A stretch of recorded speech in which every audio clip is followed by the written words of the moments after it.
जिल्हा परिषद आणि पंचायत समिती निवडणुकीसाठी आज दुसऱ्या दिवशी भारतीय जनता पक्षानं इच्छुकांच्या मुलाखती घेतल्या।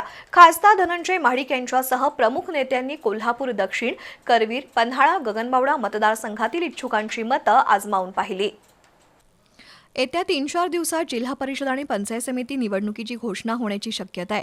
त्यामुळे भारतीय जनता पक्षाकडून निवडणूक लढवण्यास इच्छुक असलेल्या उमेदवारांच्या मुलाखती घेण्यास सुरुवात केली आहे। जिल्ह्यातील 600 पेक्षा अधिक इच्छुकांनी भाजपकडे उमेदवारी मागितली आहे।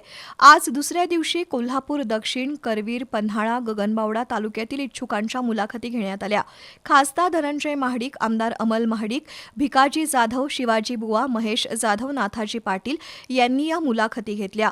महायुतीकडे इच्छुकांचा कल वाढत असून प्रत्येक उमेदवारांची सामाजिक, राजकीय पार्श्वभूमी, निवडणूक लढवण्यामागची भूमिका याबद्दल माहिती घेत असल्याचं खासदार महाडिक यांनी सांगितलं।